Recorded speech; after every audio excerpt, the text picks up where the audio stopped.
Ladies and gentlemen from Movie Battleground, as you are aware, I'm Henry Confidential, and I'm not the usual face of Aaron Canole, but due to scheduling conflicts, I am in here to host this match, and this was going to be a great one. We have two heavy hitters in Alex Worden and Jeremy Adams, and I am honestly pretty nervous to host this one because I've only hosted one match before, and it was a Star Wars match, and it was a it was a five-way, so it was I had a little more range, so this one's definitely a lot tighter.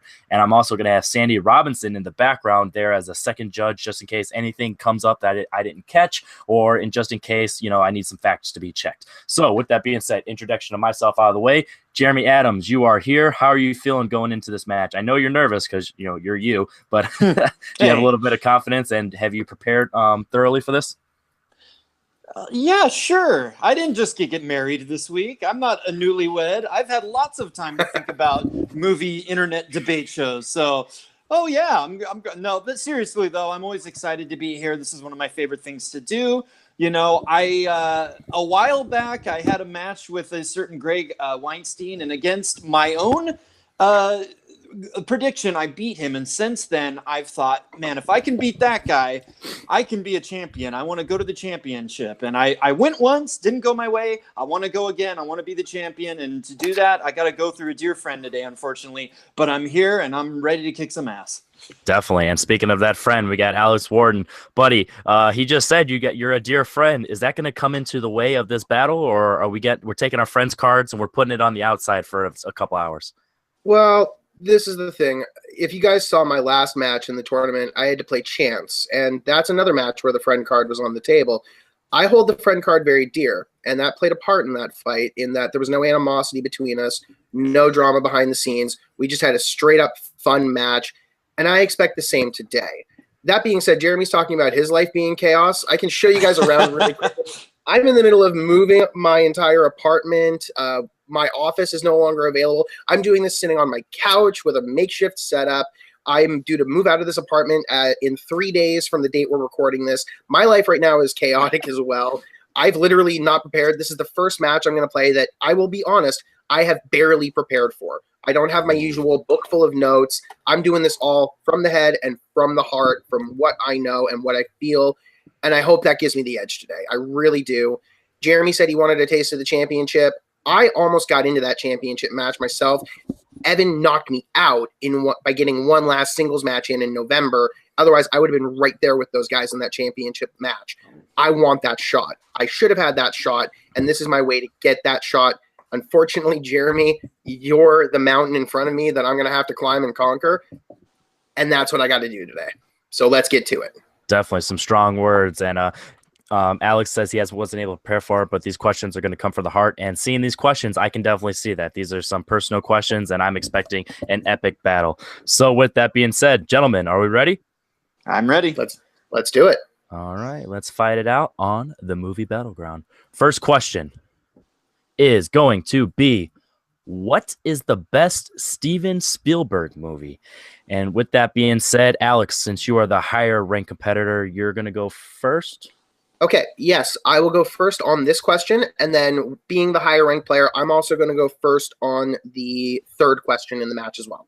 That's what I like, and those are some good questions. So just to reiterate, Alex has decided to go first on questions 1 and 3, forcing Jeremy to go first on questions 2 and 4. So let's see if that strategy pays off. And Alex, kick it away for your opening argument. All right, so the question posed here is, what is the best Steven Spielberg film? I mean, how do you even begin to answer that question, honestly? This man has a career that spans 40-plus years in all different genres. The man can do comedy, he can do action, he can do adventure. He can do 2 films in 1 year and make them both amazing, as seen this year with The Post and Ready Player One. And that's kind of what sparked my idea for this is, what's the best achievement of Spielberg, factoring in everything he does as a filmmaker, making great films with universal appeal, films that you can revisit time and time again and seem timeless. And ultimately, when you look at the behind the scenes, the technical marvel and the filmmaking marvel of making them in certain conditions, really, to me, though, that screams one and only film, and that is 1993's Jurassic Park. That film is the one film that I always think of when I think Steven Spielberg. It is a mix of adventure, drama, action, comedy, horror. It's a summer blockbuster that saved Hollywood and remade the summer blockbuster in the mid-90s. And ultimately, for a time, it was the highest grossing film of all time for good reason. This is a film with appeal that you can come back to yearly, quarterly, every once in a while. But every time you watch it, you get that same thrill as the first time you saw a dinosaur on screen brought to life by Stan Winston and by Steven Spielberg and the amazing work done in that film. And to me, that is the quintessential Spielberg film. All right, those are some strong words, and definitely very loving there, and I wouldn't expect anything less from a Spielberg question. Moving on to Jeremy for his opening argument. Okay.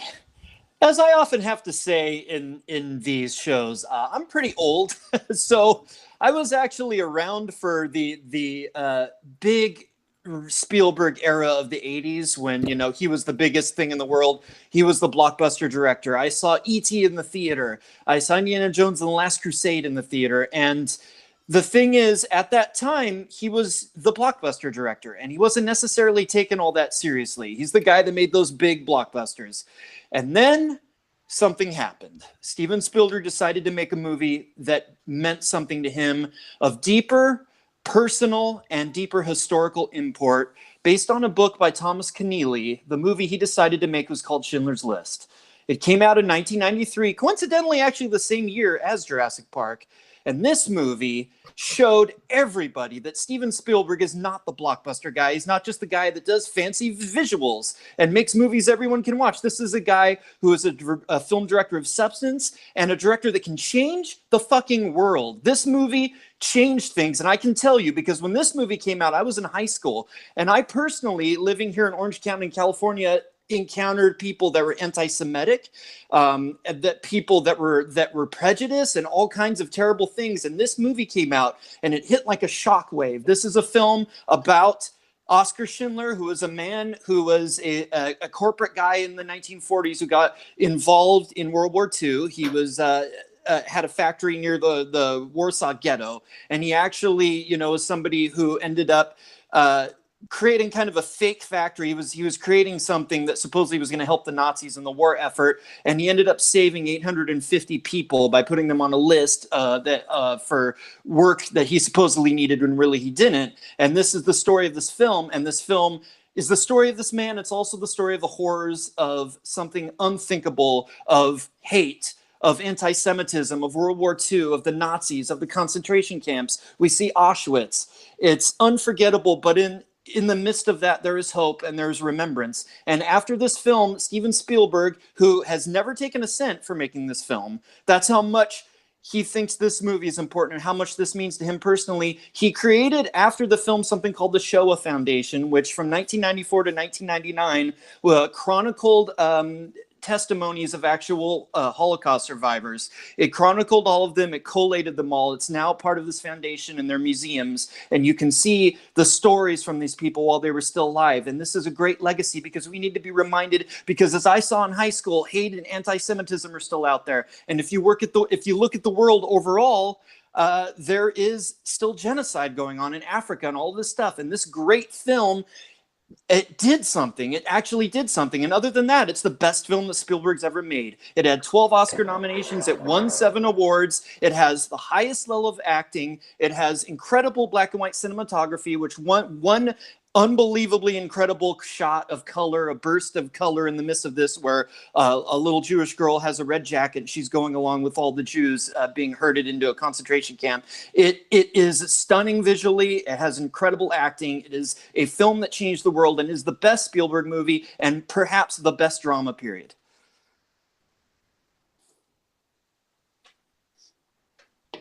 Oh, you're muted, Henry. You're muted, Henry. All righty, strong words from both competitors. As we know, Spielberg has made a lot of tremendous films, and he's created a passionate fan base. So I didn't expect anything less. So just a reminder, at any point in this match, either competitor can choose for a time extension in any round. And if that's not going to be taken here, we are going to have a 5-minute open discussion starting now. Okay, well, I do want to address one point Jeremy brought up there. The idea that Steven Spielberg was not taken seriously as a filmmaker before making Schindler's List, he made several other dramas throughout his career up to that point that were just as notable. The Color Purple, Empire of the Sun. He has proven before that point that he was and is a dramatic filmmaker as much as he is an adventure and action filmmaker and blockbuster filmmaker.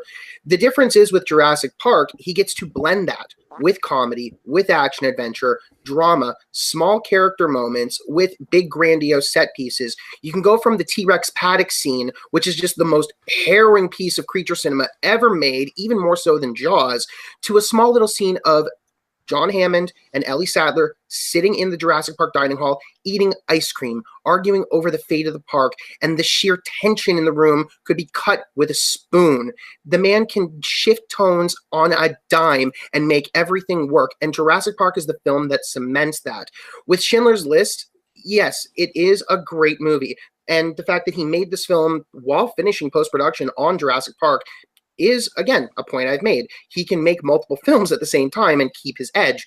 But with Schindler's List, I don't think he just had enough edge in it. I don't go back to Schindler's List. I've maybe seen it twice in my life. Once as part of a school project and the other to rewatch it for the sake of being a Spielberg fan. I found the film overly long. I found a lot of the plot points just kind of narrow and the characterizations very flat in places, other than the lead characters played by Liam Neeson, Ben Kingsley, and the villainous turn by Ralph Fiennes, who was way too over the top and hammy at points playing a Nazi soldier. Everyone else in the film kind of feels flat. Granted, in the circumstances, you can understand why they're being a little flat, but they feel a little too flat. They feel like there's no depth behind them. They're just meant to be flat faces in a crowd. Whereas with Jurassic Park... Okay. All right, so...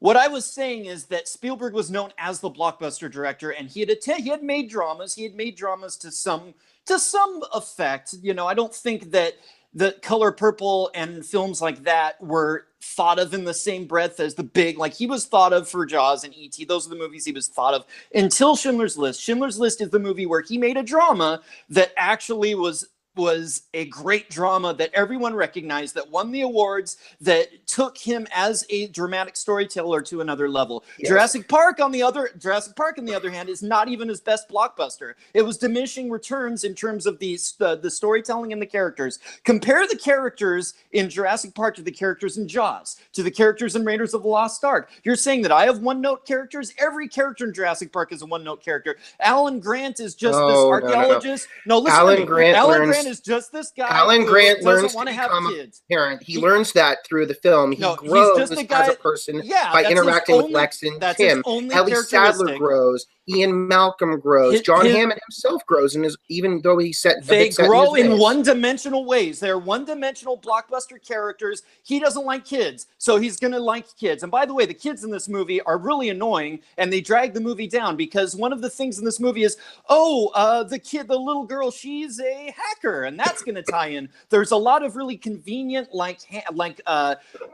just cheating storytelling in Jurassic Park. Jurassic Park, it takes shortcuts. It doesn't really give you, like, Jaws breathes. Jaws you get to really know those characters. Like, they interact and they're fully dimensional characters. Like, Jurassic Park. You have Ian Malcolm is a good character because Jeff Goldblum brings something to it. If you look at Ian Malcolm on the page, there is not much there. There's not much in this movie. And that's due to the work of Spielberg working with Jeff Goldblum and the script. There are terrible moments in Jurassic Park. There was a moment in Jurassic Park where a little kid, where the boy goes up on an electric fence, gets shocked, and falls down and gets caught. He would be dead, and they play it off like it's a joke. It takes you out of the movie. Now, responding to everything you said about Schindler's List, there are no one-note characters in this movie. Ralph Fiennes is not a one-note character. He's one of the greatest villains in cinema history because this is a man who is psychotic, who has been brought to war because of his psychotic nature, but he is important, and Oscar Schindler, our protagonist, realizes that, and he has to try to reach out to the Ralph Fiennes character, and he has to kind of appeal to his vanity, and there are great scenes where he tells Eamon Goff, played by Ralph Fiennes, to have true power, you have to be able to actually forgive people, and he goes to the woman, he says, I pardon you at a certain point, the woman that he's horribly been abusing, and you see that psychology, it's that extra step that you don't usually get in films with villains, like, this is a psychological monster, but he's got out all of these shades. And Oscar Schindler, And that's time for round one, Jeremy. All right. All righty. So, with that being said, just Aaron, this is for you. If Alex went first to start it, does he go first on the ends too? Yeah. Yes, he does. Okay, Yes. just to be clear. To be clear. All righty, Alex. So since you decided to go first, you were going to start with your closing arguments right now. A lot's been said in the open arguments. Go ahead and get the final points off your chest and end strong. Okay. The difference between these two films is ultimately the difference in the man making them. Yes, Spielberg is telling what to him is a personal tale in Schindler's List. The thing is, however, you look at Schindler's List in its basic form of what it tries to do as a film, and to me, it's not a quintessential movie that only Steven Spielberg can make. There are several other of his contemporaries who, in that time in the early 90s, could have made that film and made it as successful as it was in telling the story it's trying to tell in the way it was told. No other filmmaker in the era could have made Jurassic Park. Spielberg is a master of shifting tones. He's a master of mixing big, grandiose action and adventure with small, tiny little character moments. That's exactly what you get with Jurassic Park, a story about this group of characters coming to this incredible situation, the incredibleness of it, the breadth, the scope, the adventure of seeing dinosaurs come to life, brought to life by Spielberg, and the amazing work he did bringing in the different effects teams led by Stan Winston and Phil Tippett and several others, but blending it with the small interactions, the little tiny moments that only he can do, only Spielberg can do. He did it in Jaws. He did it in this film. He did it in Ready Player One. It's the quintessential Spielberg film because it is the epitome of it, of bringing dinosaurs to life, making you believe that they're there, and getting performances from his actors who believe that they're there. This is an amazing film, a marvel of technical achievement. It was, at the time, an amazing achievement that still stands to this day, 25 years later. And you could argue that if Jurassic Park wasn't as successful as it was, maybe Schindler's List wouldn't have been as successful coming out 7 months later because people wouldn't have liked to go see another Spielberg film. Part of the reason why I think Schindler's List was successful is because, hey, he just put out Jurassic Park 6 months ago. He has another movie already in the can. What could he possibly do now? It was the scope of Jurassic Park and the reception of that film that could partially be credited for making Schindler's List a success. It's his grand masterpiece. It's his ultimate blockbuster. And yes, people don't like to think of Spielberg as just a blockbuster filmmaker, but he's the best at it. If you're the best at something, you embrace that. Spielberg does, and Jurassic Park is still his crowning achievement and his greatest film. All right, strong words of great closing argument. That's going to be tough to match. And Jeremy, you're up. Okay. As I've said before, Jurassic Park is not even the best Steven Spielberg blockbuster. It's maybe the fourth or fifth. If you look at Jaws, if you look at Raiders of the Lost Ark, these are movies that were technical marvels in their time, but at the same time, the characters, the iconic moments, think of all the iconic moments in Raiders, think of all the great character moments in Jaws, think of E.T. with its emotion. Jurassic Park doesn't have any of this. It does not have the emotion that E.T. has. In terms of the children characters, it does not have the sprawling epic scope that Raiders has. It does not have the character work that Jaws has. It is a lot of special effects. It is a cornball, one-dimensional story of people stuck in this place, and they're going to be a little cheat things like somebody's a hacker and somebody does this and somebody does that to get out of it. You know, if you you've got the moments with the dinosaurs, but you don't have a really spectacular story, and you don't have a connection to those characters. Now, Schindler's List is there are no weak moments in Schindler's List. Schindler's List is over 3 hours long, and it is powerful from beginning to end. All of the characters in the film are incredible. We see the pain of these people that are suffering, that are being persecuted. We see the blank faces of the Nazi guards. Everything is carefully chosen. Everything is so historically in place to put you into that time, to put you into that experience. And the movie holds you in that experience. And Liam Neeson's performance is one for the ages. That character, this movie is so great, and it so perfectly expresses Spielberg as a filmmaker. It is the ultimate Spielberg movie because it is that blend of the heart and the hope with all of the terrible things. And there always are terrible things in Spielberg movies. There's always death. Even in the blockbusters, there's always horror. There's always something awful. But mixed with that, humanity can shine. And that is what, and you look at every single Spielberg movie, that is what is at the heart of every Spielberg movie. And nothing shines through more in a film than that in Schindler's List. This is the ultimate Spielberg talking to you as a filmmaker, as a man, as a father, as a son, as somebody who is a Jew who had family members that went through this. This is him talking to you. And the Liam Neeson character has a moment at the end of the film where he has saved 850 people, but it's not enough. And he has this moment where he's like, take my gold watch. My gold watch could have saved more lives. My car could have saved more lives. I could have done more to save lives. He's confronted finally with the horror, even though he was a selfish man, a selfish businessman. In the end of it, he's confronted with the horror of everything that's happened and how he could have done more. And I think that is something that we all need to face. That is an important message. It's the most important message in any Spielberg movie, because we, get wrapped up in our little lives, and we could all do more. We could all be more aware of what's going on with poverty in the world, with genocide. We could all do more. There's more we could give. We could give our gold watch to maybe save a life out there, and we don't always think about that. And this movie tells us that. It tells us what happened. This horrible, unthinkable thing happened. And even though I've known people that want to deny the Holocaust because they're idiots, this movie shows it to you in such detail so that you know that it happened. And we cannot repeat this. We cannot be these people again. And the ending where you see the actual survivors marching up the steps of the cemetery is so powerful. This is Spielberg at his finest. And no one else could have made this movie. This had to be Spielberg because it has that message. It has that emotional through line. It has the great filmmaking that he did develop in his blockbusters. He developed how to frame shots, how to create pacing, how to do all of that. He developed all of that up to this point so that he is the man that could have made this film. And I think many other directors would have gone one way or the other, made it too dark, maybe too sappy. Like he knew how to tell this story in just the right way so that it touched people and so that it changed lives and so that it allowed him to develop the show foundation. And he didn't need Jurassic Park to make this movie. This movie is a great film. None of that outside stuff matters. This movie stands on its own. And by the way, I've seen this movie probably 20 or 30 times. I've shown people this movie. I've said, you've got to watch this. I've sat down with family members to show them this film, and it's always had a dramatic effect. And just because you might rewatch Jurassic Park, it doesn't mean it's a great film. Rewatchability in and of itself doesn't mean that, because I've seen a very Brady sequel many times. I've seen Wayne's World 2 many times. They're like junk food movies that you watch in the background. That doesn't mean they're great films. Schindler's List is a great film.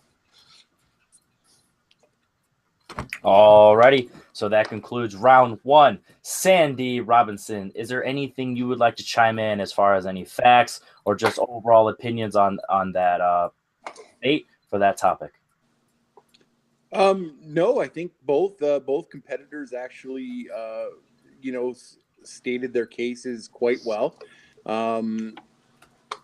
The one thing that I was that I really enjoyed was hearing the differences on both how Alex and Jeremy think of Steven Spielberg in the way that they talk about them, and I think both really did a good job of explaining their movies. But other than that, fact checking why they were both correct about their movies. So yeah, looking forward to question number 2.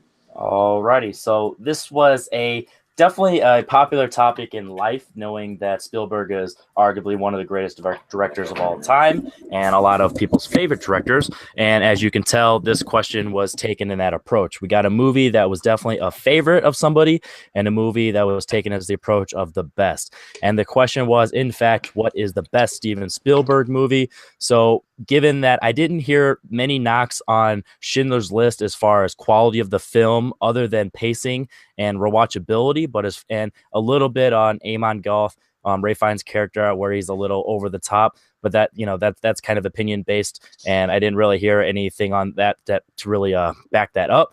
And I heard a lot of knocks on Jurassic Park of how the kids were just throwaway characters and they were annoying. None of the main characters had arcs, and that ultimately the movie is not even the best blockbuster for Spielberg alone, let alone of all time. So with that being said, I'm going to go with Jeremy on this one for Schindler's List as the best Spielberg movie. Point 1, Jeremy.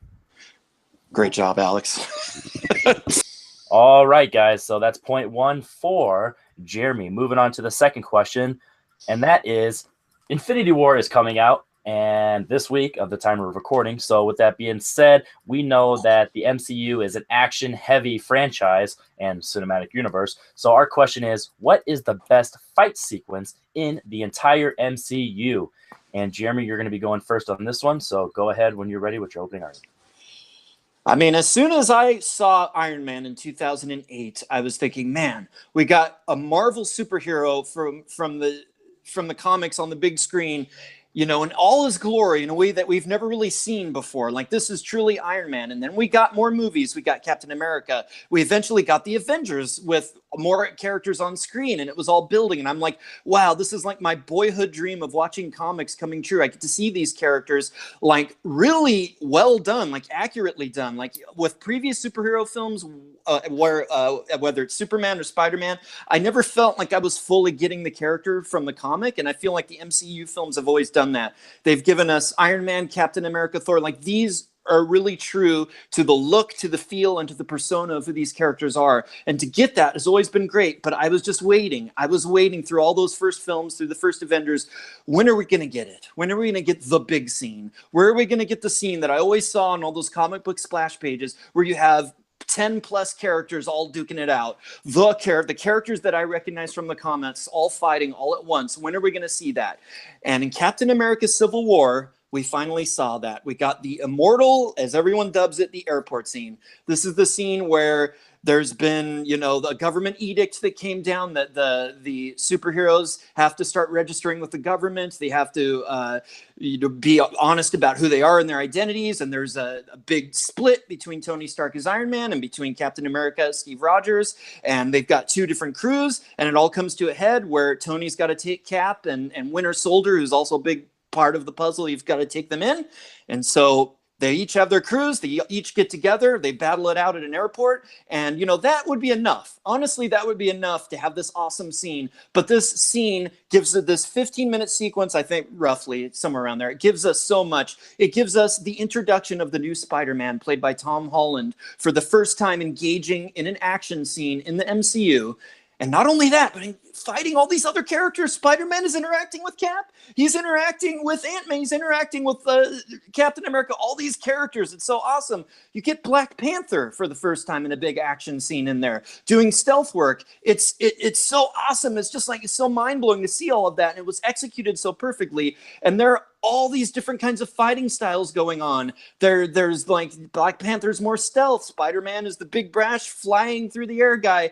There's the assassins in there, Black Widow and Hawkeye doing their thing. Like, there's so much going on. It all works. And what really makes this, like, to me, maybe the greatest action scene of all time is that it's character based. As I was talking about before with Spielberg films, like, these blockbusters work if they're character based, and this is character based scene because each character, we know what they want, we know what their objective is, and it's so great because, you know, typically with action scenes, there's good guys and bad guys, and you know what side you're supposed to have an allegiance with. And in this, like, some of us identify with Cap, some of us identify with Iron Man. There are different allegiances, and you never really know who's right and who's wrong. You could look at it in multiple different ways, and then actually manifests in the action. Like, their personalities, their agendas are going forward in how they fight, how much they hit, how much they hold back. This is a friendly fight, so how much are we going to get into it? There's so much going on there that's so rich, and there are twists. We see a character shift at the end with Black Widow. There are twists and turns. This scene has everything, and it's everything that I, as a action movie fan and as a comic book fan, always wanted to see, and there's nothing that tops it.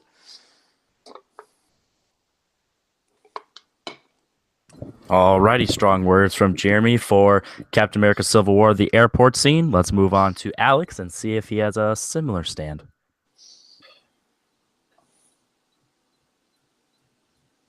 Okay. So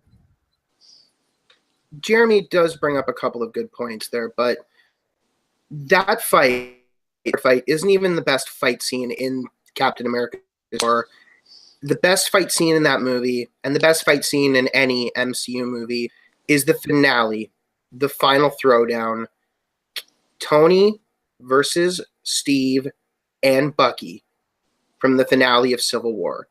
This fight is 8 years in the making. It's 8 years of Tony Stark's storytelling coming to a head. It's Cap's storytelling coming to a head. It's Bucky's arc coming to a head.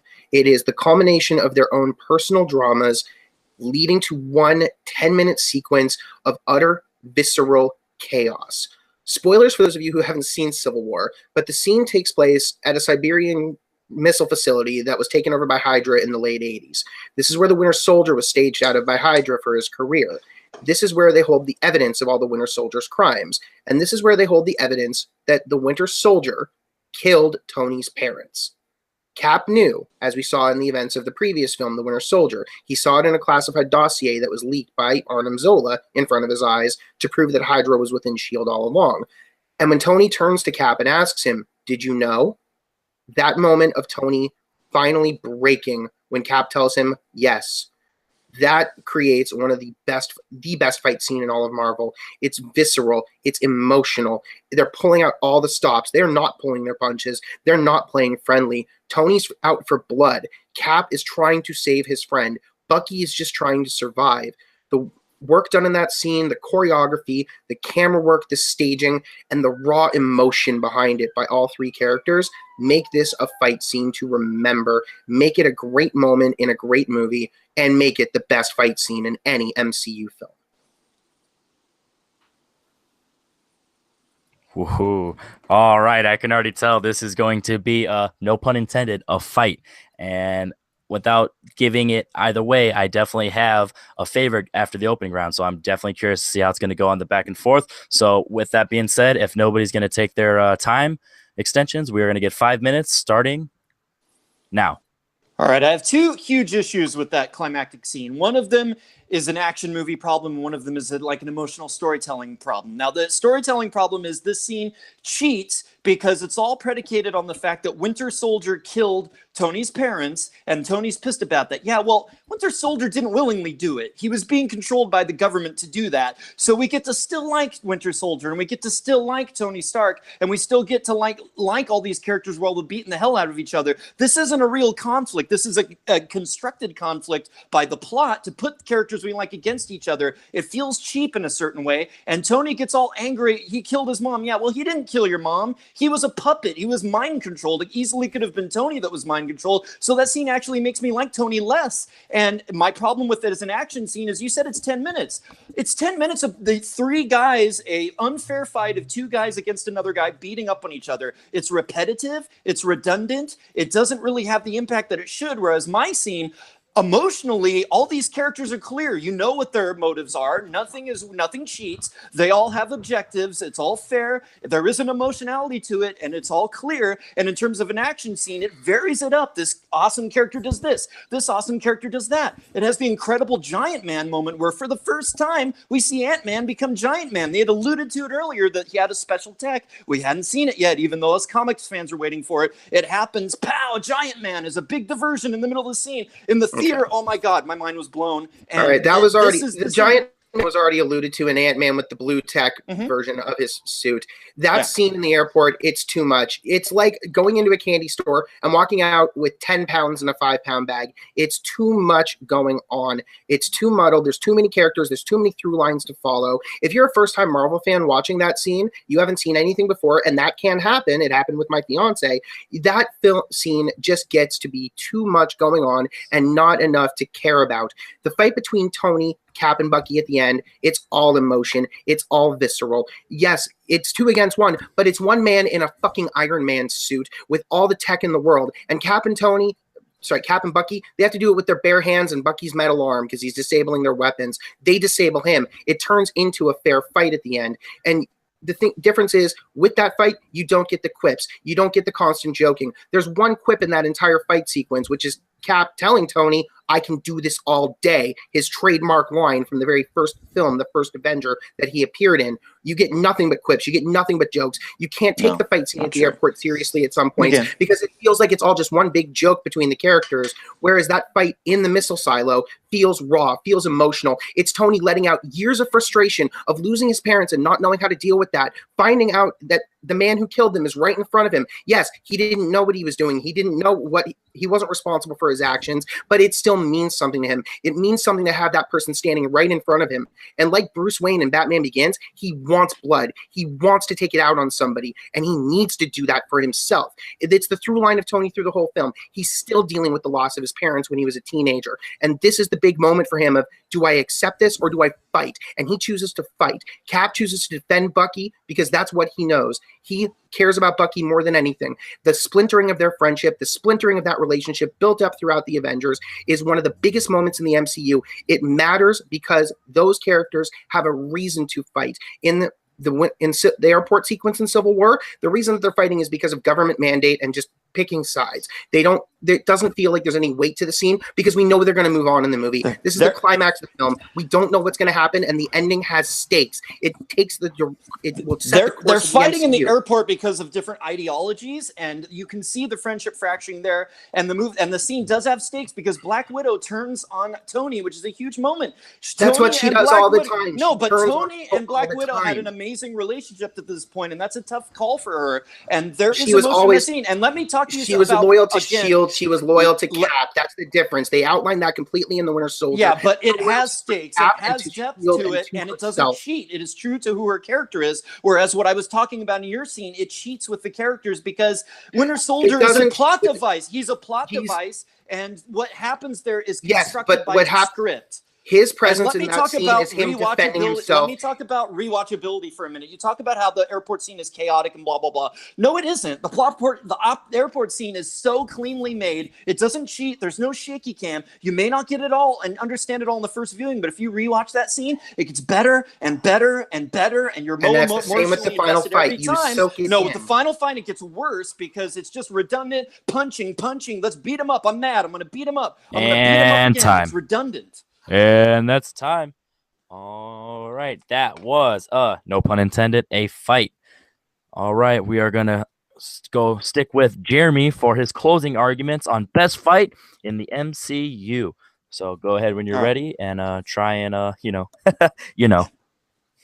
try to keep. All right. The airport scene is a culmination of all of these characters, their ideologies clashing against each other. Is the scene in which all of the characters are torn apart, and every character plays in beautifully. They all have emotional stakes in the scene.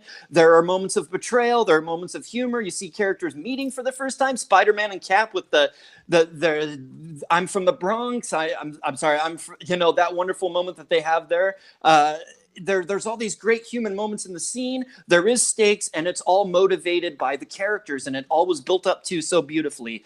And that scene, I mean, like I said, it's not redundant. There's so many types of action, and the more you watch it, the more you enjoy it, the more you're invested in it. It like the great action sequences of all time. It rewards your viewing. Whereas the scene that you're talking about at the end is redundant. It is characters beating up on each other. It wears out its welcome. It goes too far. And like I said, look, Winter Soldier, he was just a puppet of the government, like I said, and Tony is angry and he's pissed, but it's like I wanted something more from that ending. I wanted to actually see a relationship between Captain America and Tony, and they have different ideologies and they believe different things. You actually get that more in the airport scene. You understand they're coming from different places, whereas in this, it's, oh, my friend was mind controlled by a secret government experiment and he killed your parents and now you're mad at me. It's based on a cheap comic book premise of mind control. It isn't motivated by character development. And to me, it was a bummer. It ended the movie on a sour note, whereas I was so invested, so uplifted, and so happy with the airport scene.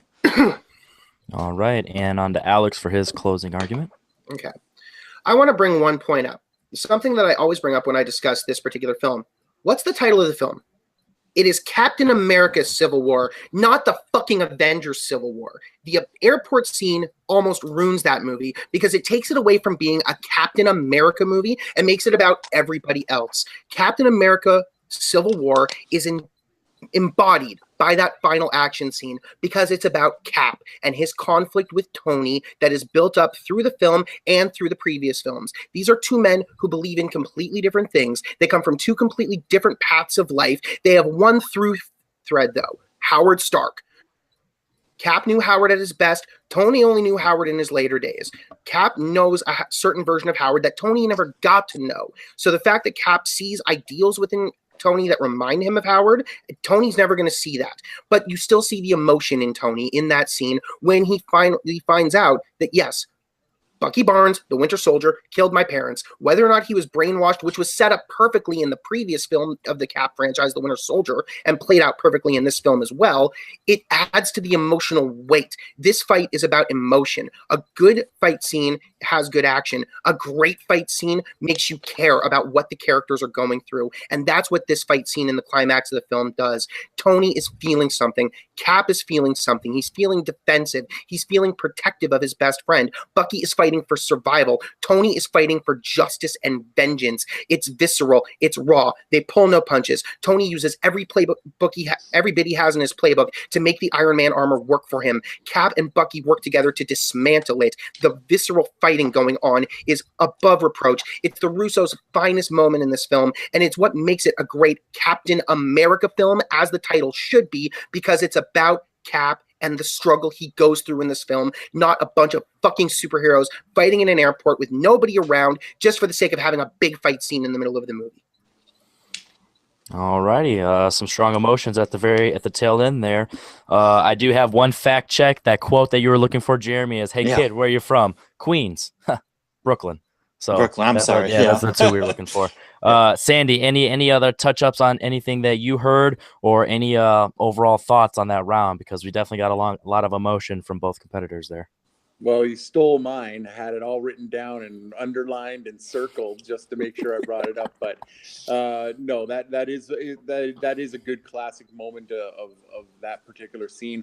What I really liked about this particular round versus the other round is both competitors focused on their movie and focused on their portion of the movie.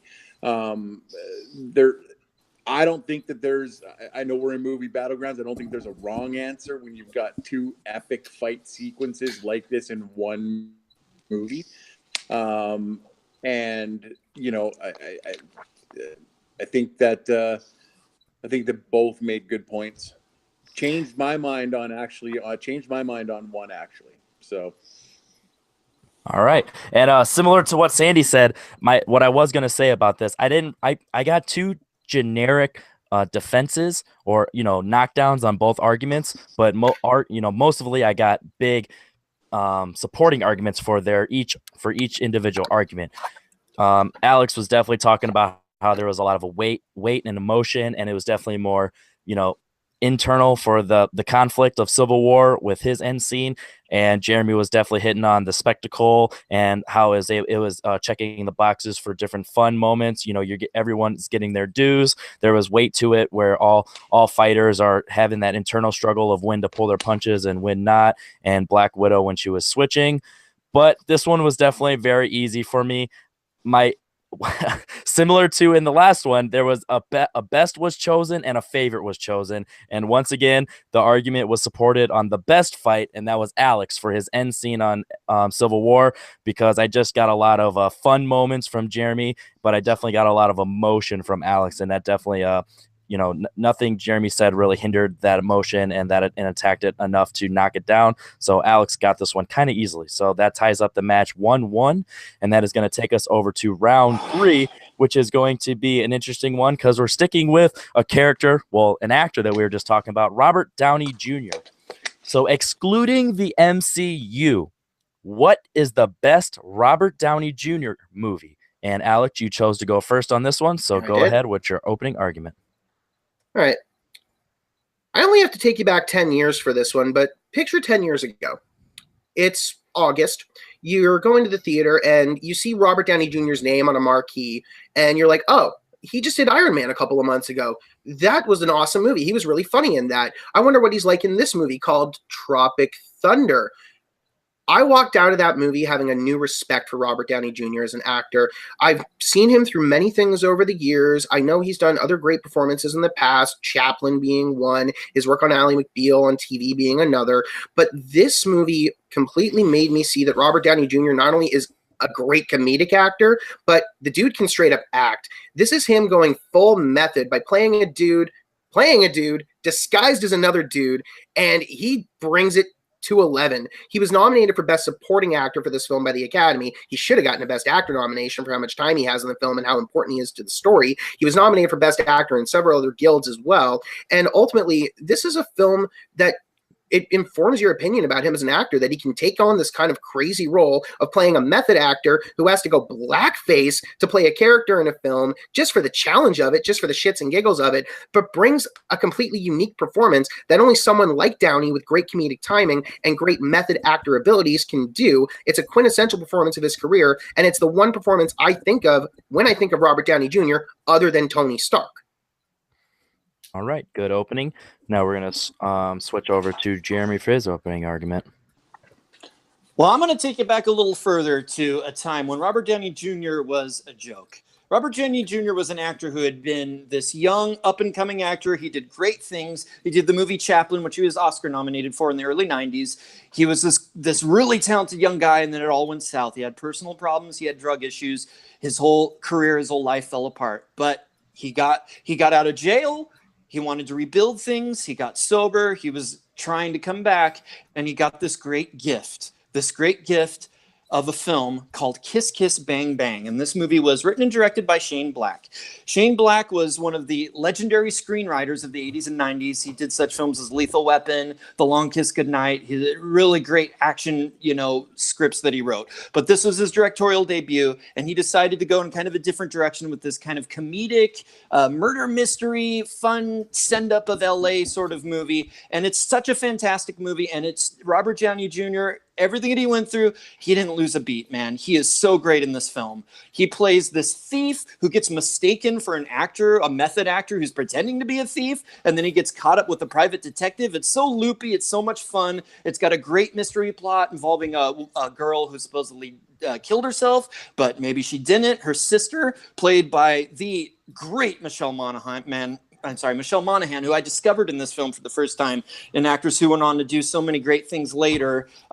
She's so wonderful, and she and Robert Downey Jr. end up kind of getting together on this case, having a little bit of a relationship, and their charisma is so great. And what really stands out in this film is the charisma and the relationship between Robert Downey Jr.'s character and Val Kilmer as Gay Perry, the private detective, their relationship. And this movie has everything. It's funny, it's touching, it's suspenseful, it's interesting. It's just everything that you want in a movie. And Robert Downey Jr., you just see him coming to life in this film. You just see what a great star he is. It's not a supporting role, it's a starring role. And this is the movie that led him to becoming Iron Man. He would not be Iron Man if he hadn't come back with this great performance that got people such as Jon Favreau's attention. And to me, when I think of Robert Downey Jr., I think Kiss Kiss Bang Bang, the great film that he is so wonderful in that really saved his career.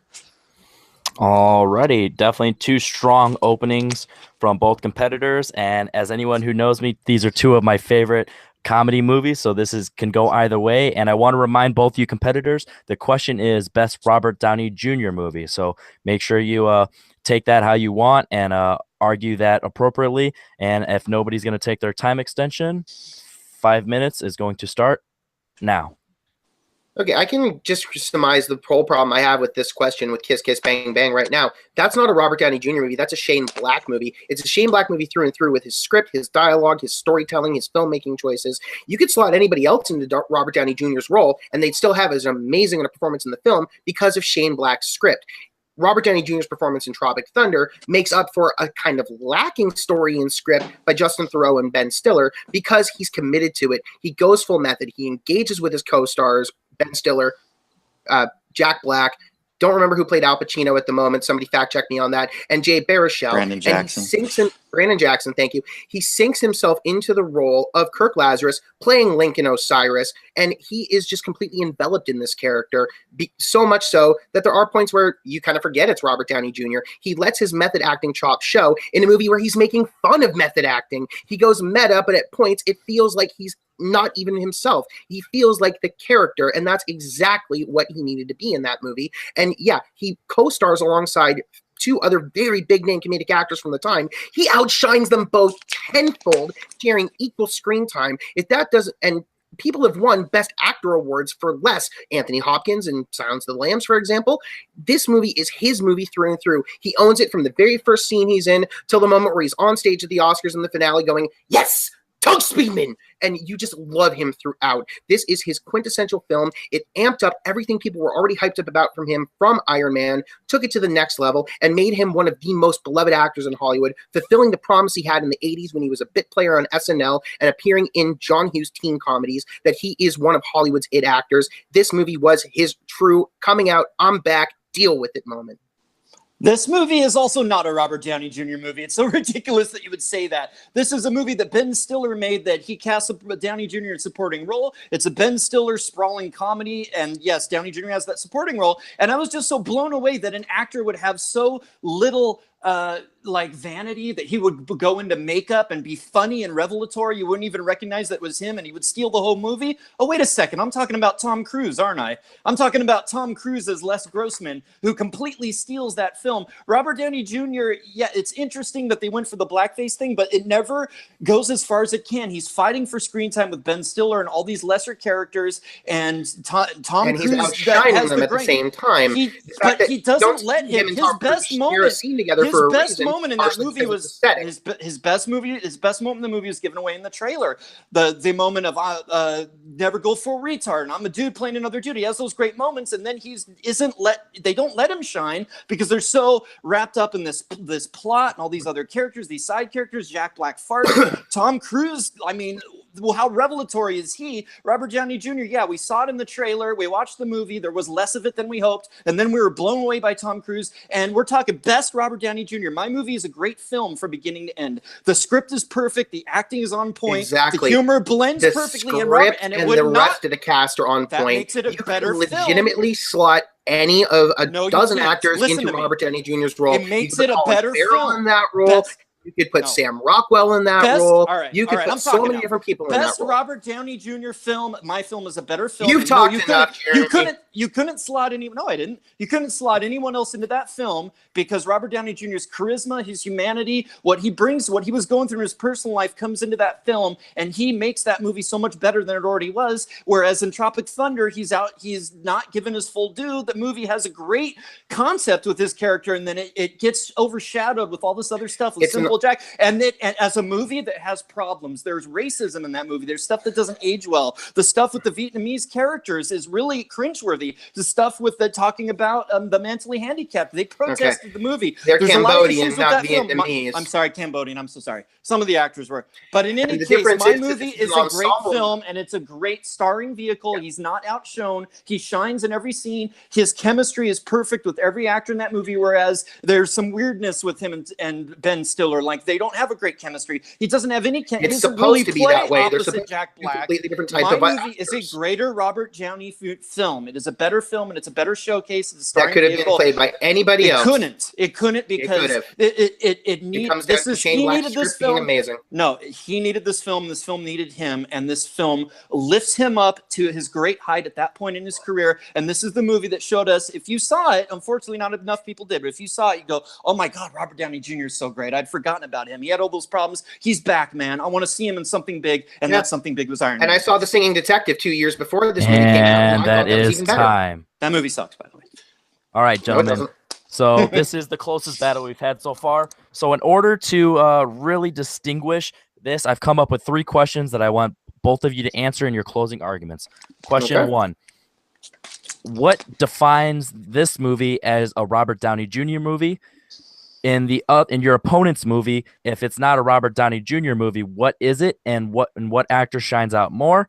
And third, if it's not a Robert Downey Jr. movie in your opponents, who could have taken his place? Because Alex kind of touched on it, but he didn't get a chance to really. So here in your closed arguments, I would like both of you to cover those 3 questions on an even keel and have a very balanced playing field, because this is about as close as it gets right now. So Alex, you're up first. Go ahead.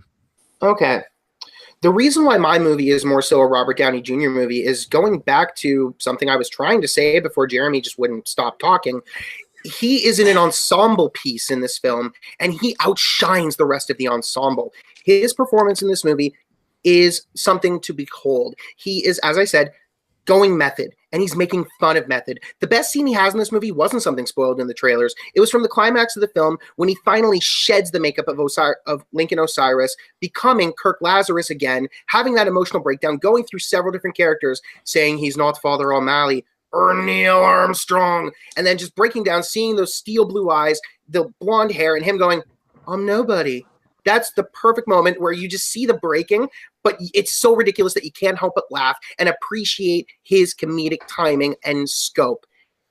What is Kiss Kiss Bang Bang without Robert Downey Jr.? It's a great Shane Black movie. It's a great Shane Black script, and it's Shane Black's return to Hollywood. This is a guy who, through the early 90s, showed promise of being the best action comedy filmmaker, and then he just dropped off the map.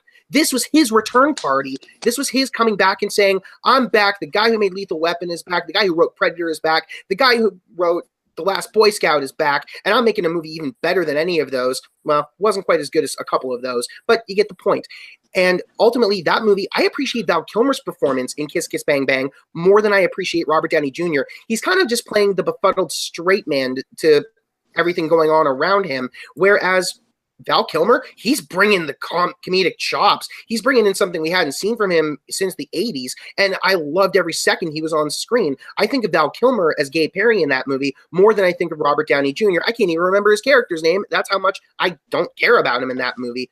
And who could have played him better to make me remember him more? I said it, Sam Rockwell. This movie came out a year after Confessions of a Dangerous Mind, George Clooney's amazing biopic of Chuck Barris with Sam Rockwell in the starring role. I think Sam Rockwell could have knocked that movie out of the park and made it even better than Robert Downey Jr. playing that lead character with a Shane Black script, with Rockwell's comedic timing. That would have made an even better film that people may have actually seen and remembered thanks to positive word of mouth of saying, oh my God, Shane Black made this amazing movie. Sam Rockwell's amazing in the lead. You got Val Kilmer playing a gay detective who busts his balls every 2 minutes, literally and figuratively. This movie's awesome. Go see it. Instead, it kind of flew under the radar because it was just Robert Downey Jr. quipping on Shane Black's dialogue, kind of stumbling over it at points, and ultimately he had already come back 2 years prior with The Singing Detective. That's the movie that put him back on people's radars and helped get him back into Hollywood. All right. Very strong closing argument from Alex and Jeremy with the similar scripts. Let's go ahead and get your closing arguments for why Tropic Thunder is the best Robert Downey Jr. movie. I mean, Kiss Kiss Bang Bang. Oh yeah, sorry. He was just He was just talking about Kiss Kiss so much. That's why it was in my head to go opposite. All right. So why Kiss Kiss Bang Bang is the best Robert Downey Jr. movie? Robert Downey Jr. is one of the most charismatic, engaging, funny, self-deprecating people ever on screen. That is what makes him a great Tony Stark. And he did not get to fully play that in The Singing Detective. That's a bad movie that no one saw.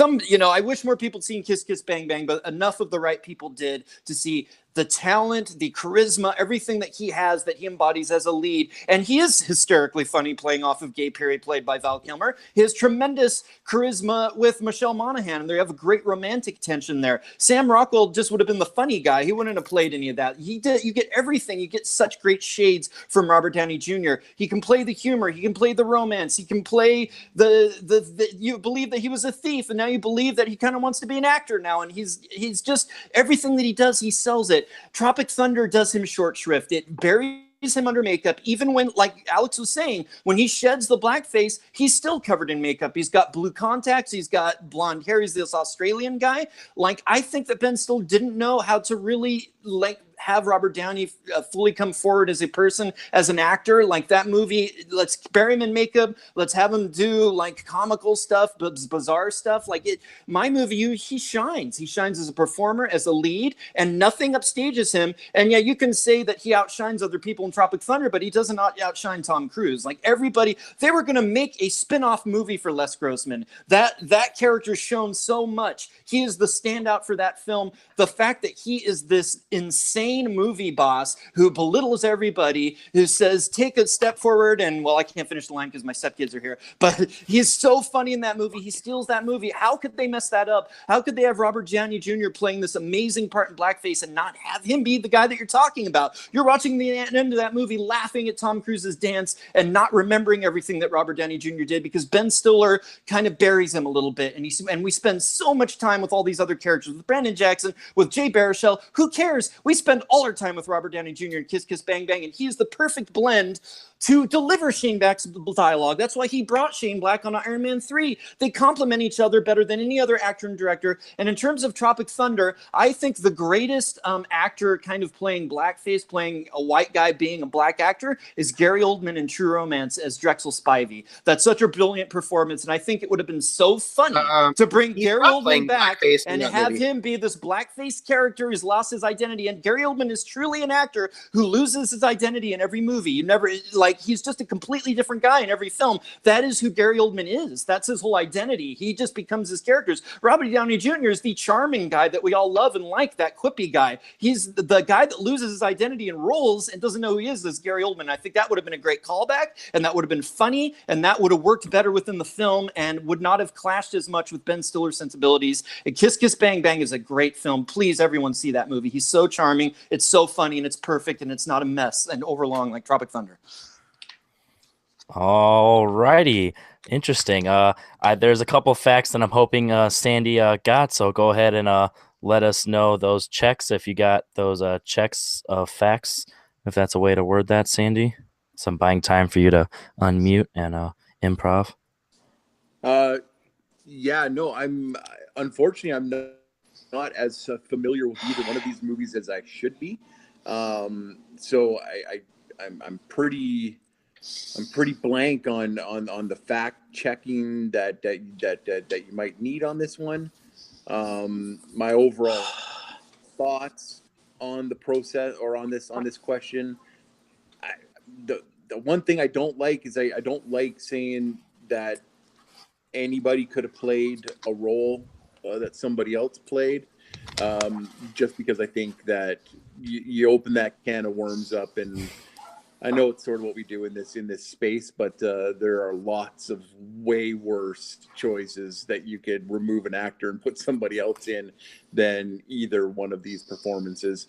But yeah, no, now I'm interested to see what fact checks needed to be checked. The first one is Shane Black was in, but he did not write Predator. Just figured. Did I say he wrote it? I'm sorry. No, Alex. Alex said he. I'm pretty sure he had a pass on the script. But yeah, he doesn't have a writing credit on IMDb, so I just figured I would check that. And then the other one is from Jeremy is Gary Oldman wasn't in blackface. He was just no, I didn't say it was in blackface. Okay, yeah, you did. I said he was. You kind of alluded that blackface, but yeah, he wasn't. Gary Oldman wasn't in blackface in True Romance, but he was definitely. He was definitely a hoodified. We'll say it that way. If I say that I apologize. I meant that he was a white character who was acting black. So yeah, that's a better way. That's what I meant to say. There's one more fact check. Henry, say it with me. The line Jeremy was looking for was literally "fuck your own face." Thank you. I could not. My favorite line, and I could not say it.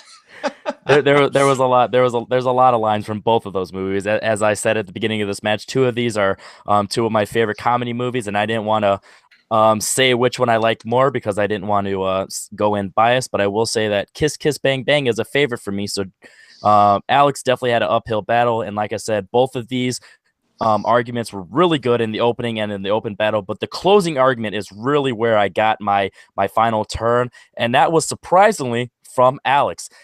Giving his acting choices with the Sam Rockwell, I was sold more on Sam Rockwell.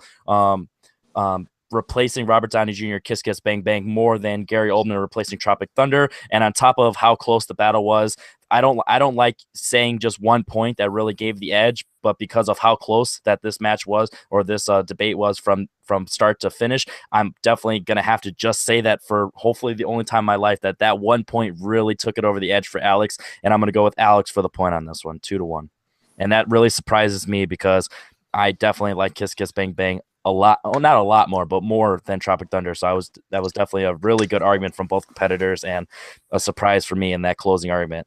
All right, gentlemen, we already knew that this was going to be a bloodbath, and Alex takes a 2-1 lead, which could be beneficial from him since he is up 2-1, but Jeremy is going to have the advantage going into the final question, which is an interesting one and potentially kind of random because I don't follow this person very much, so I don't know if she has a movie coming out. But the question is, what is the worst Tina Fey movie? So we definitely have two interesting choices, and Jeremy, you are first up.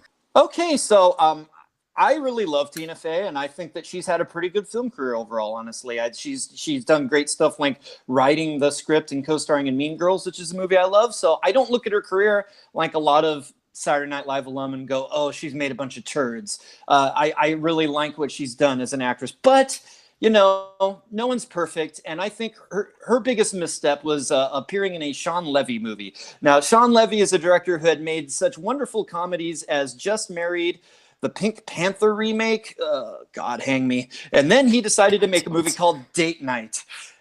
Date Night is a movie about a married couple played by Tina Fey and Steve Carell.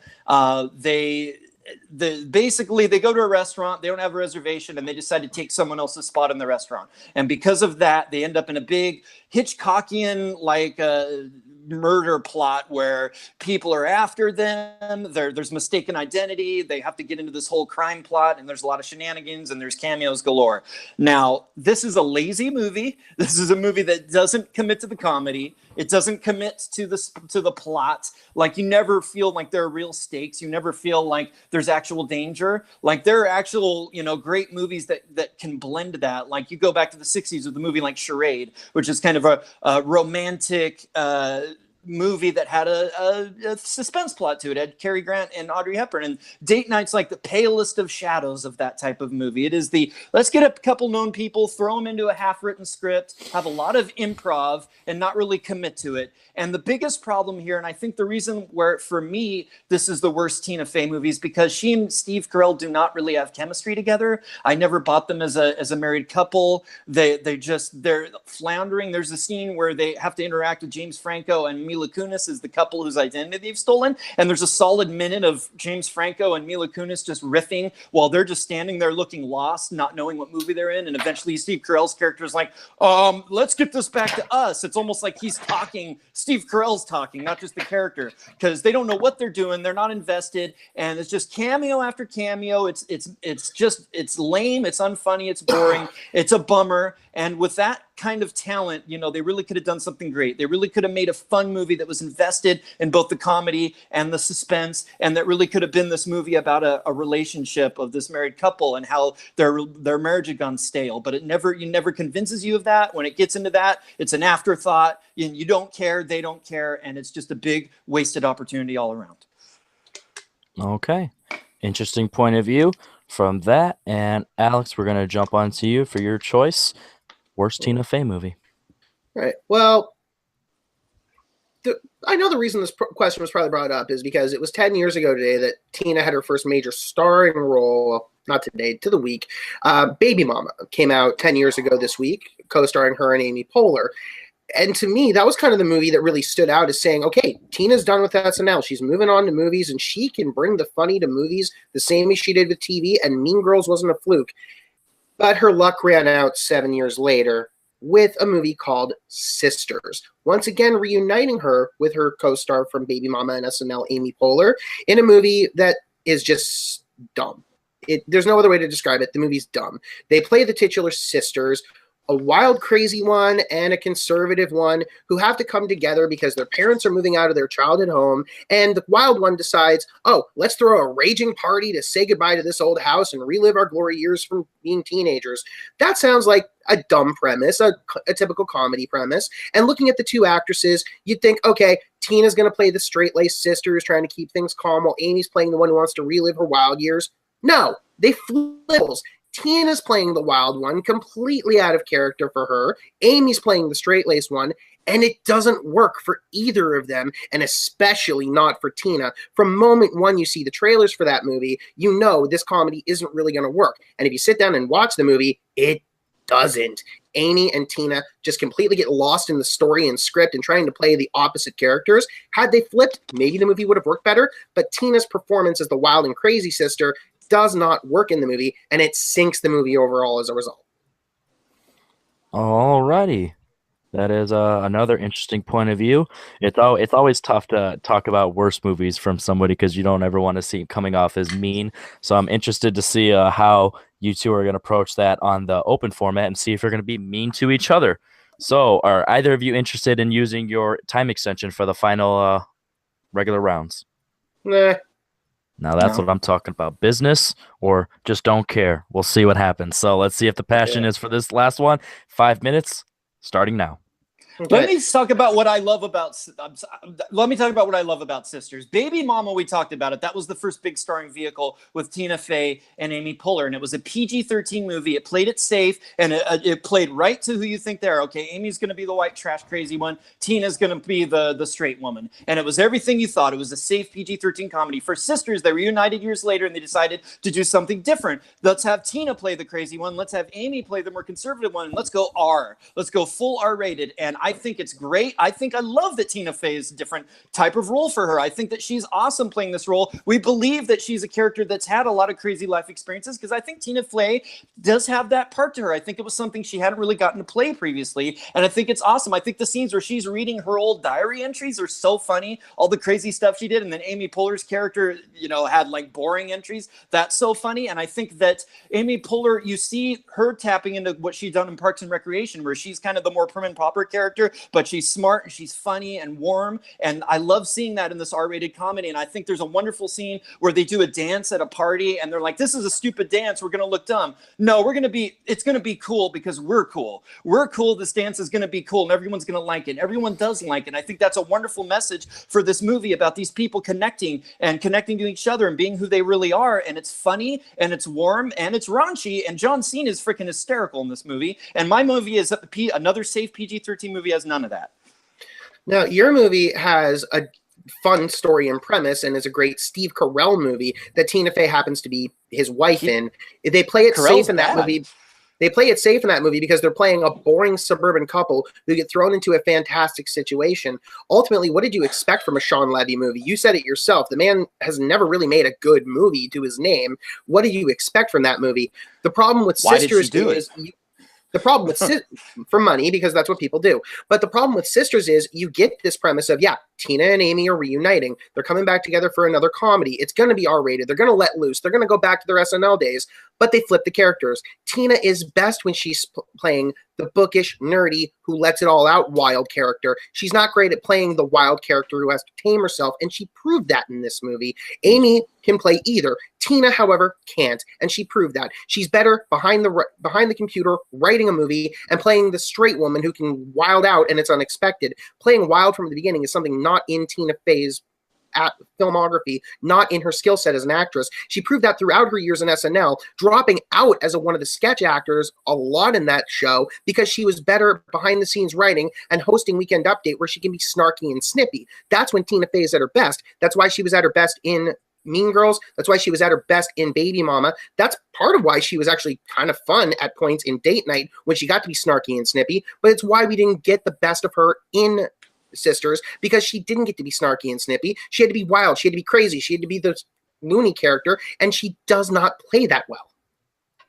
No, Tina Fey is a really talented actress. She was in a movie called Whiskey Tango Foxtrot, which had a little more of a dramatic edge. She's really talented. And this Sisters was a chance for her to play something different. And I think she does it brilliantly. From the beginning, she's funny. We believe that she's somebody that's lived a life. It was so unique and fresh to see her do that and not just do the same thing over and over. Baby Mama and Date Night are the boring movies. They're the movies where people are going through the motions, and she has nothing really to play in either of those movies. She has nothing to play in Date Night. They don't give her a character. She's the bored housewife, but that movie is so wrapped up with all the supporting characters that arc never really takes off. The arc in Sisters is great. You see these two people are at odds, who have this unlived life that they're kind of going through. Like, you see all of that come through, and they're so warm. They have so much chemistry, Amy and Tina together, that movie is funny. And I like that it's raunchy. I like that it doesn't have a boring plot that it's stuck in. It's just them, having a party and connecting together and having some good, and the supporting characters in that movie are well done. Like John Leguizamo,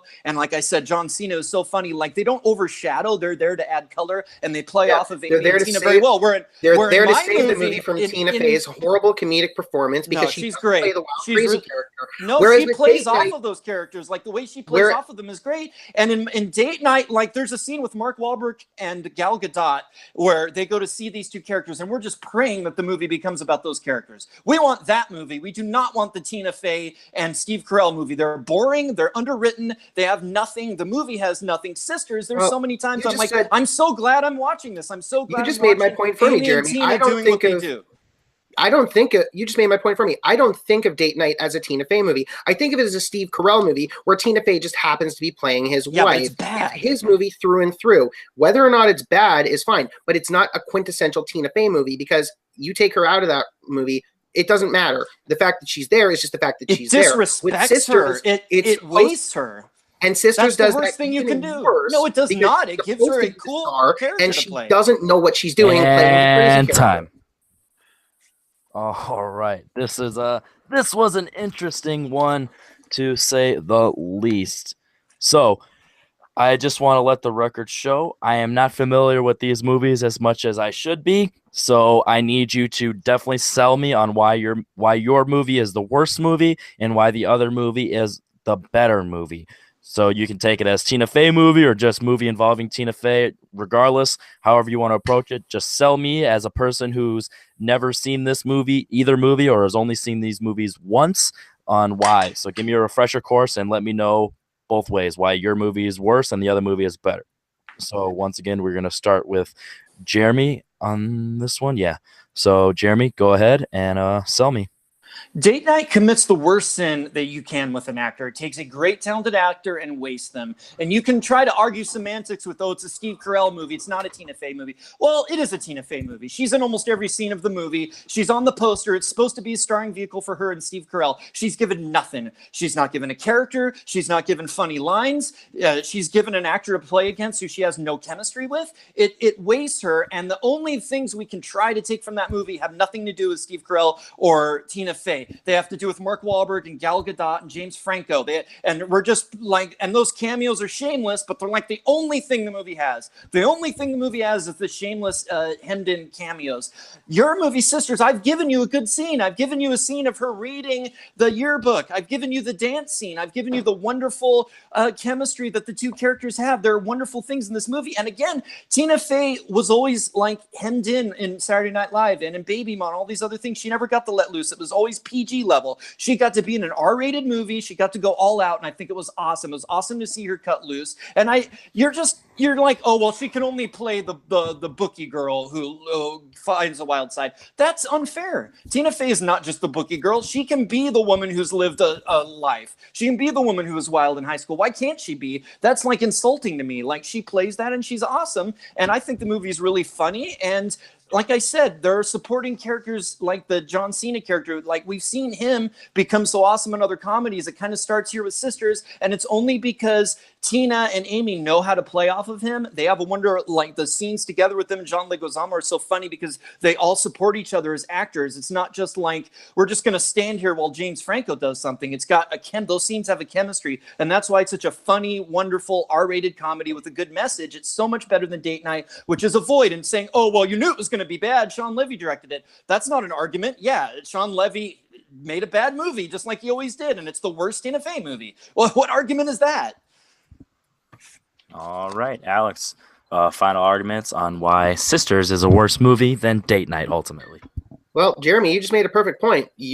I did say it that, yeah, Sean Levy made the movie, and you just made the point perfectly of arguing Sean Levy made a bad movie. What's the surprise? The difference is, though, that with Date Night, the premise of the film is that it's about Steve and Tina playing a boring suburban couple who get wrapped up in this crazy adventure being mistaken for criminals, and they play that role very well. They play the befuddled, boring people who happen to get whipped up in this fantastical situation with great supporting roles around them in little moments and cameos, but that's really what the movie is about. Whereas with Sisters, you're getting a comedy about two completely different people who are supposed to be interacting and having character comedy, but when the actors playing the characters are not cast in the right role, that's when the movie falls apart.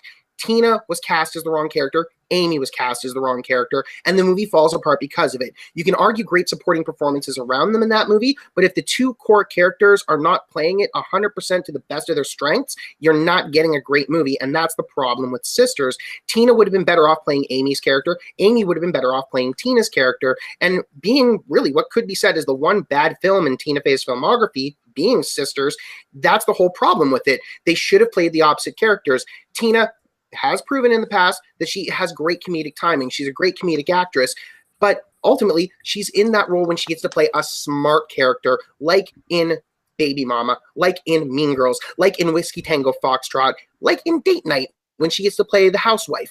In this movie, she's playing against type, and it doesn't work for her. And unfortunately, that can be said about a lot of actors. When they try to play against type and it doesn't work, they have to swallow that and move on.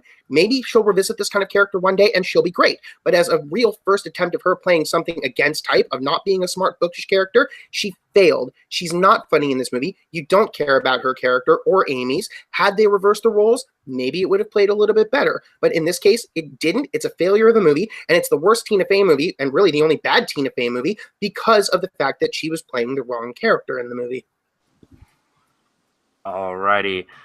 Okay, so I'm definitely I have an opinion, but I want to hear from Sandy. Don't tell me either way unless you have a definitive 90% to 10% or higher pick for one of the others. Do you have one where it was just a clear winner, or is it kind of close? Like a clear winner for me, which one is the worst of them?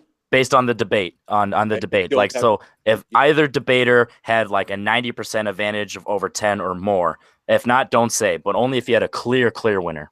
Did you have one, or is it kind of decent in the middle? It's for me, there's no clear, for me, I don't have a clear winner on this one. The simple fact is that I've seen both movies. I don't like either one of them. I'm not a big fan of if we're talking about the four people that are involved as the stars of both of them, I'm not a fan of all four of them. But if you were going to ask what my opinion was, I'll give it to you after. Okay, yeah, after I'd like to hear that. I just wanted to see if you had a clear winner to maybe sway me. So going into this question, I had a bias where I was like, I've seen one of these movies only once, but I think I kind of liked it. I haven't seen the other movie. But hearing both of you argue these movies, I had one of you actually describe the movie I hadn't seen and kind of interest me. Like, wow, that sounds interesting. And the other one, I was like, maybe I need to revisit that because maybe I won't like it as much as I thought I did. And that is Jeremy with Date Night and Sisters. I actually thought I really liked Date Night. And then Jeremy kind of was making me think maybe the movie's not as good as I was. And Alex was actually kind of convincing me that his movie was decent and sounding interesting, even if it was just a dumb throwaway comedy.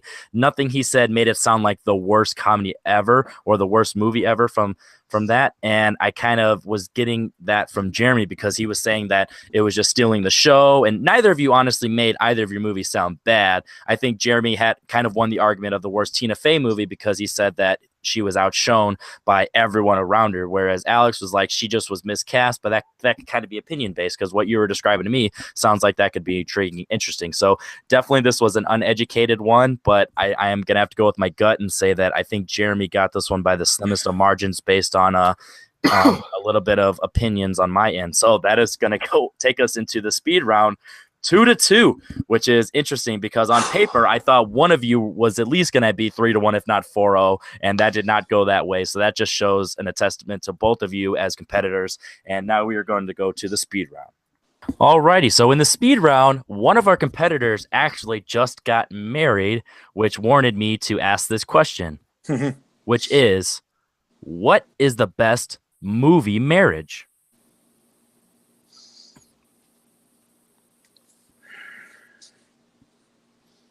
A lot of stakes here.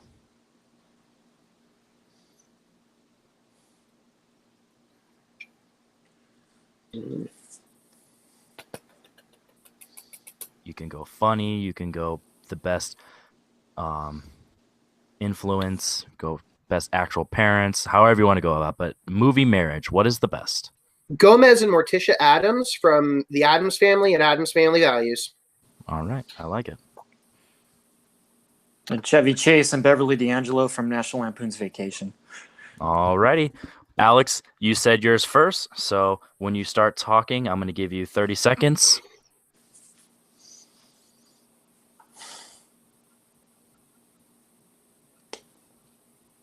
Raul Julia and Angelica Houston are taking two iconic characters from both cartoon and previous television iterations, but they're doing something new with it. They're making it dark, macabre, funny, as is intended by the original cartoons. And the passion between them as lovers is just palpable on screen. It's fire. You can see it between them. They care for their children. They care for their family. They're all about taking care of their family, despite the fact that they could just be off in bed doing God knows what to each other and other people and causing crime and hysteria, as evidenced in the film by the way they talk to each other. Time. But you get that feeling. Time. Alrighty. Jeremy, you're the wife and husband from National Lampoon's Vacation when you start speaking. Vacation was one of the great comedies of the 80s. This is the Chevy Chase is the bumbling dad. Beverly D'Angelo is the long-suffering wife on their road trip, but they're so funny together and they're so relatable. We see those are us. Those are our parents. We relate to those characters, even though it's larger than life and satirical, and there's heart in that, whereas it's not just a cartoon that kind of came off the page like Addams Family. It's something we can relate to, even though it is funny and larger than life. And even though Chevy Chase lusts after other women, he always comes back to his wife. There's always heart. There's always depth to it, and Time. I just love that relationship. Ooh, this is tough. All right, Alex, you're 15 seconds when you start speaking. Jeremy alluded to it perfectly. Clark and his wife, they don't seem to have an ideal marriage. They're always bickering. They're always looking at other people. They don't seem to care about their kids. For God's sakes, Vegas Vacation, Russ and Audrey are almost completely gone from the film on their own. Whereas with the Addams Family, it's about family, and the family centers on Gomez and Morticia. All right, and Jeremy, last 15 seconds. Marriages are not ideal. They have problems. They have ebbs and flows. And you get that in this funny movie. You relate to these people. You understand these people. You know that they love each other, though they have problems. The Addams Family is a cartoon. You can't really relate to it. It's not real in the same way. And it's not as funny and human. And time. Oh, my God. This one is tough. Alex, you started off with the fire and the relationship and the chemistry. Jeremy, your highlight was the relatability and the more realistic and not cartoony relationship. Wow. Man, this one is tough. If I'm thinking best movie marriage, the question was best movie marriage. It could go either way. I'm based on what I've got, I'm stuck on the fire, and I'm gonna go with Alex for the point. I got the chemistry that was everything else said. I don't think anything really shined higher than that. So just by the slimmest of margins, I'm going Alex because the fire. All right. Next question, and this could be the potential game for Alex. So Jeremy needs to tie it up. Next question. This one's a doozy. You're on a first date. Which of these two movies would you rather show your potential partner? It's an either or. Jack and Jill or movie 43? Jack and Jill. Jack and Jill. I got Jack and Jill from Alex. Yeah. So that's going to be movie 43 from Jeremy. Alex, when you begin speaking, you're going to have 30 seconds.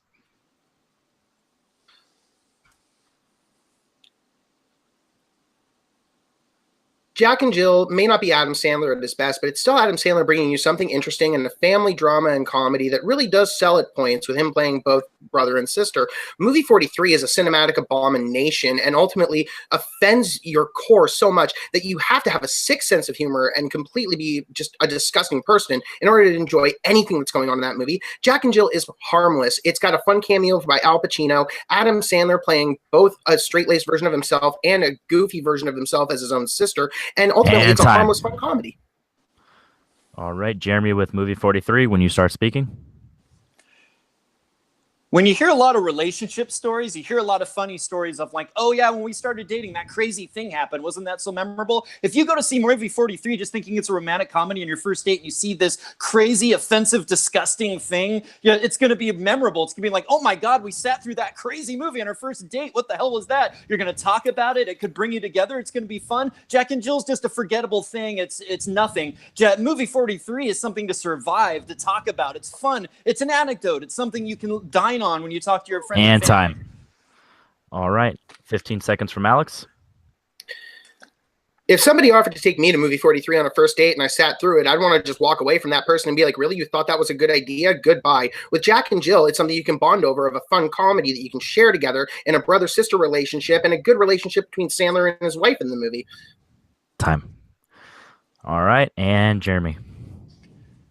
If somebody took me to an Adam Sandler movie on a first date, I'd be insulted. He has a track record for making a lot of crap. Movie 43, when it came out, people didn't know what it was. It was just that it had Hugh Jackman and all these actors in it. It's a romantic comedy. You wouldn't know what it was, so you wouldn't think you would be offended to take somebody to it. But if you did, how memorable would that be? Time.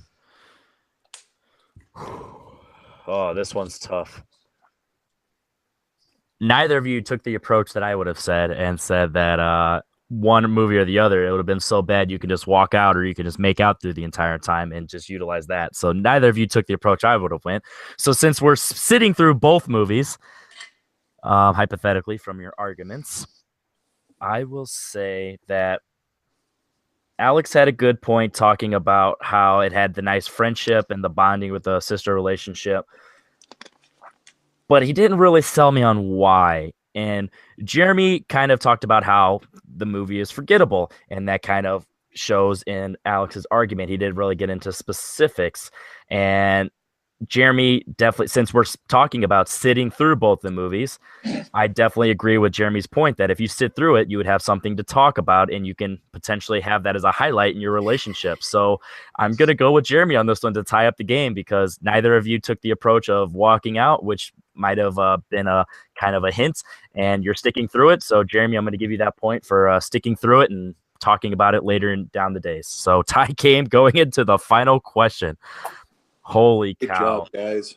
I would have not expected anything less from the competitors, but based on the questions and the answers received, I definitely was expecting potentially one way or the other, and I didn't get it. So, all right. We have two potential ways we're going to go about this question. I'm going to try with a more obscure one, given that this is such a tight race, and this could definitely make it less generic. So I'm going to go with this one first, but we do have a narrower way to ask this if it gets too hard. So the first, and hopefully the actual question, what is the best non-animated voice performance? Explain it to me a little more. Like any movie that's not animated, where it was just their voice.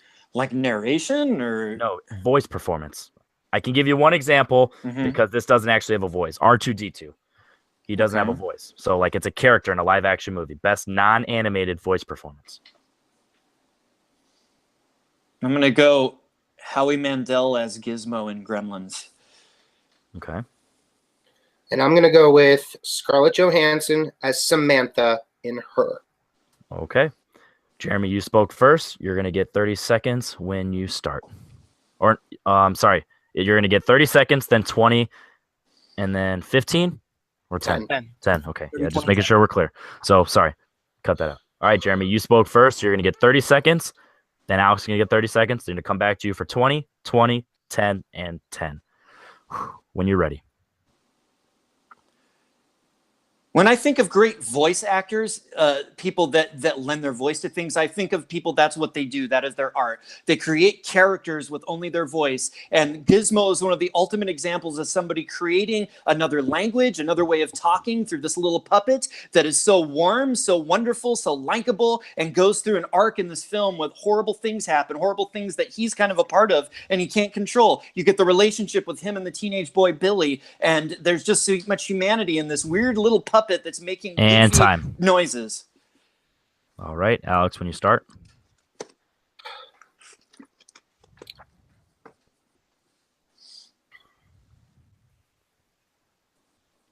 The movie Her became a predictive point of our times of people falling in love with technology, and embodied it so by the voice of Scarlett Johansson playing Samantha, the OS system owned by the character played by Joaquin Phoenix. The romance between them grows and grows, and she goes on a version of self-discovery from her genesis in the film of being turned on to being romantically involved and engaged with Joaquin Phoenix to evolving beyond him in her consciousness and what she can do as an artificial intelligence. The fact that we see that character go through her, only portrayed by her voice, is a moving, deep, haunting performance that should be recognized and wasn't. All right. Back to Jeremy for 20 seconds. The performance in her is it's just somebody playing a character. She's playing a woman, basically. It so happens to be that it's just her disembodied voice, but she's a woman, and Scarlett Johansson plays it as a woman. Whereas Gizmo, this is a otherworldly character. This is a character we don't recognize. It has a different kind of language, and he expresses everything and more that Scarlett Johansson expresses through weird voices. All right, Alex for 20. It's not just Gizmo that makes him an engaging character, though. It's his design and his movement as a character, which is more a credit to the effects team and puppeteering team in Gremlins. With Scarlett Johansson, she's not just playing a woman. She's playing an artificial intelligence who grows into a woman. Her vocal performance completely shows that. And the fact that she can only do that with her voice in this movie and no physical embodiment of herself and her character is something astounding. All right, final 10 seconds, gentlemen. Give it all you got. Get 1 point, however you're going to go about it. You only have 10 seconds, so I want to hear it, and I want to hear it strong. Jeremy?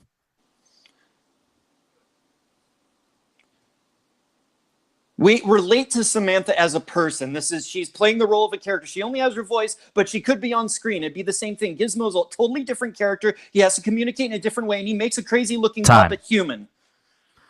All right, final 10 seconds, and we will have ourselves a winner moving on to the next.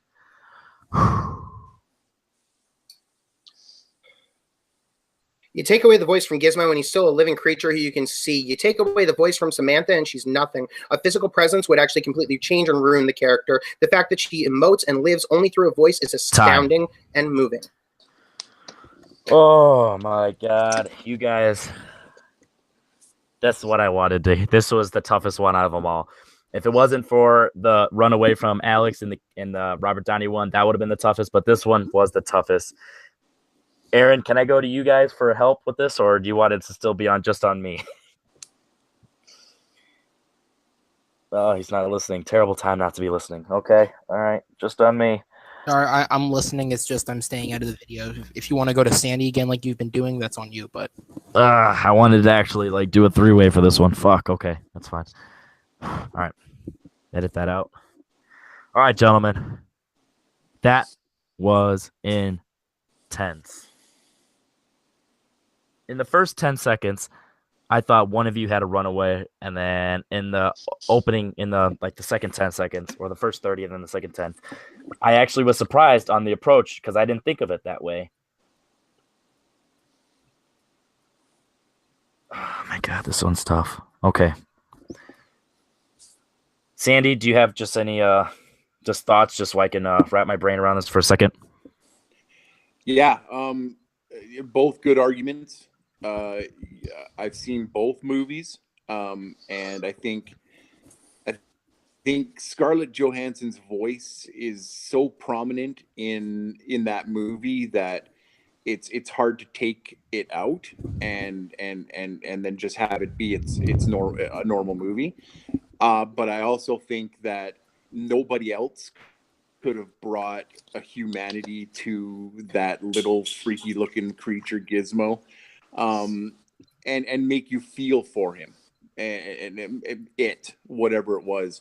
I do not envy you this choice because they both brought it at the end there. So yeah, you definitely pretty much said exactly what I was thinking. I'm gonna go with my gut on this one. Alex said the point that you could have that voice as an artificial intelligence and care for it and feel it grow as a human being. And Jeremy said the point where it's a creature and it's just a fuzzy little thing, but you're actually feeling emotion from it and that stuff. And personally, I think it would be harder to get emotion from a voice than a furry creature. So I'm going to go with Alex on the final point and the win. Oh my God! I am. That breaks my heart to say that because I want both of you to advance because you guys are amazing competitors, but that was just a tough one to call at the end, and I'm torn. And oh my God, this was not fun, but in the most fun way. Sandy, what do you think about my final decision? I respect your decision, just because I know how hard it was for you because I've been watching you this whole time, and I'm just sitting back going, like, if Henry takes his hat off right now, a bucket of sweat might just fall over on top of him on this one. I don't think anybody here holds their head down on this one. Either one of these competitors goes against any other competitor, and they smack them around with those arguments. So it's the decision is what the decision is. What the decision is. Alex, congratulations. Jeremy, you did great. I'm so happy of how many 80s movies you brought out and educated the world on those ones. But just Alex was just a little bit better on this day, and now he's going forward.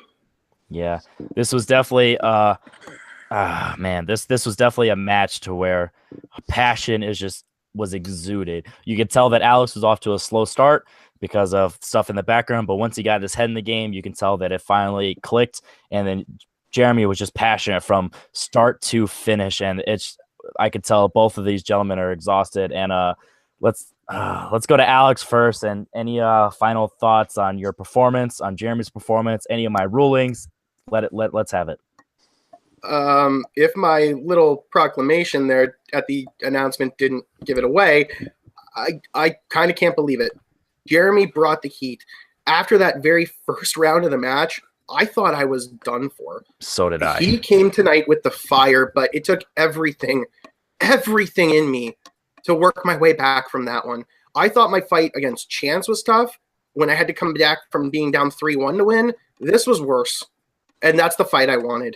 Jeremy, you gave me what I wanted, and thank you. This could have gone either way. This, on any other day, on any other point, holy crap.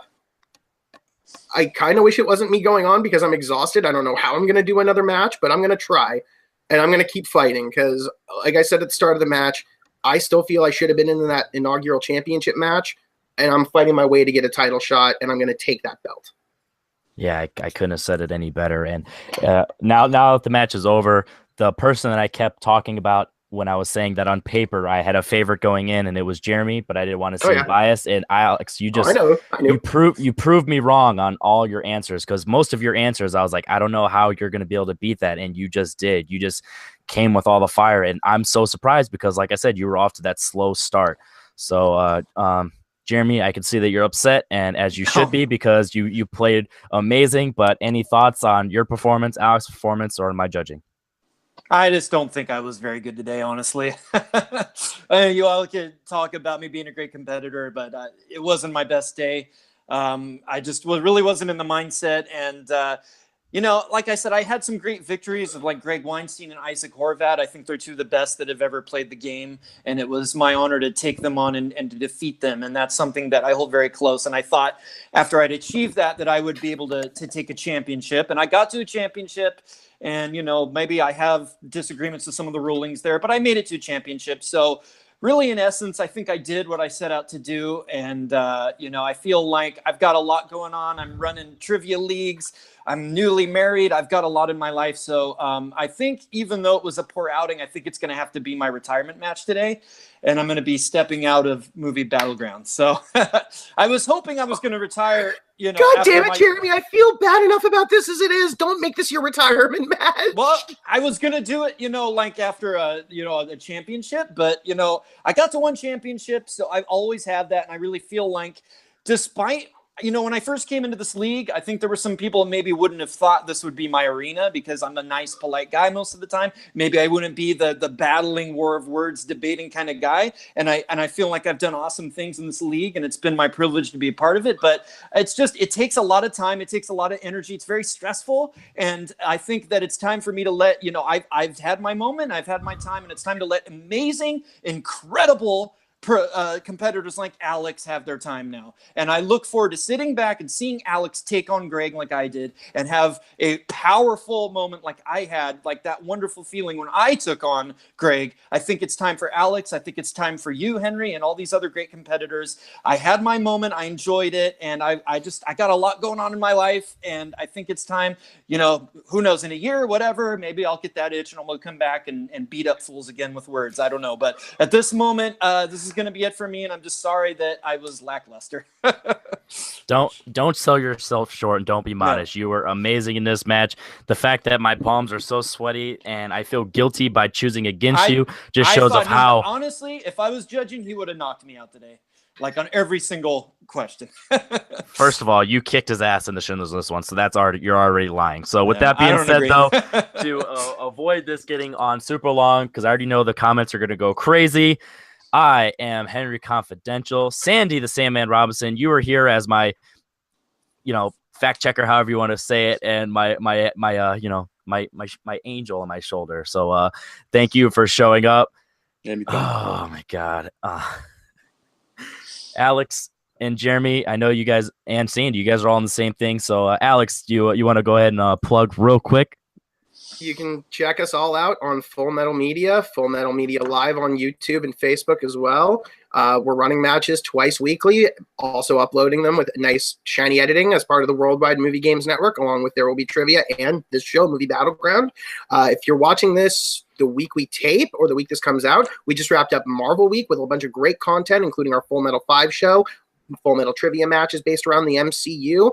A lot of great more content coming up from us, new shows, new ideas. We're always growing, always evolving. Check us out. That is right. And then, Jeremy, anything extra you want to plug, or you think Alex covered it? There's something really awesome coming soon. There's something called the Rundown Schmodown, which is an event that's going to be on SK Plus. If you follow the Movie Trivia Schmodown on YouTube, they have a channel called SK Plus. And I am writing questions for a special match for the hosts of the Schmodown Rundown podcast, the after show for the Schmodown. I'm writing questions, and it's really I've had a lot of help from Alex and Sandy and the other people at Full Metal Trivia and the people at Worldwide Movie Games in putting this together. It's going to be recorded soon, and it's going to be hosted by William Bibiani and Chris Galiski, two huge names in the Schmodown community. So please look for that. That should be dropping in May, and I'm so excited. And then, just follow Full Metal Media and Worldwide Movie Games, and keep watching Movie Battleground. This tournament's been awesome, and it's only going to get better. That's right. And last but not least, Sandy, anything extra you want to add on to what these gentlemen have said? Wow, everybody covered everything except for the one thing. My new show, that's part of Full Metal Media, is going up today, which is Tuesday. If you're watching this later on, go and check it out on Full Metal Media. It's called Full Metal Melting Pot. We take a topic or a question of some type that's topical to the day, and we ask some questions about it. And we had a nice, a good old panel, but we're going to be getting some guest stars on there, hopefully really soon. So keep an eye out for that. We're going to be doing it weekly. Thanks very much. Definitely. And as you guys all should know at this point, I'm Henry Confidential. I'm one of the main hosts of There Will Be Trivia and one of the admins over at Worldwide Movie Games. We're working hard to bring you guys the best the best content possible. I wasn't even confident with that saying. The best content possible in trivia and debating with Full Metal Trivia, Movie Battleground, and There Will Be Trivia. So stay patient with us as we get back on the rails, because pretty soon we're going to be going off the rails on this crazy train. I don't know if that made any sense, but we've been doing this for a few hours now. I'm Henry Confidential. This is Movie Battleground. You better subscribe when we get there, and like and share the videos, and debate some movies with your friends in the comments, and talk shit about my my judging. Henry Confidential out.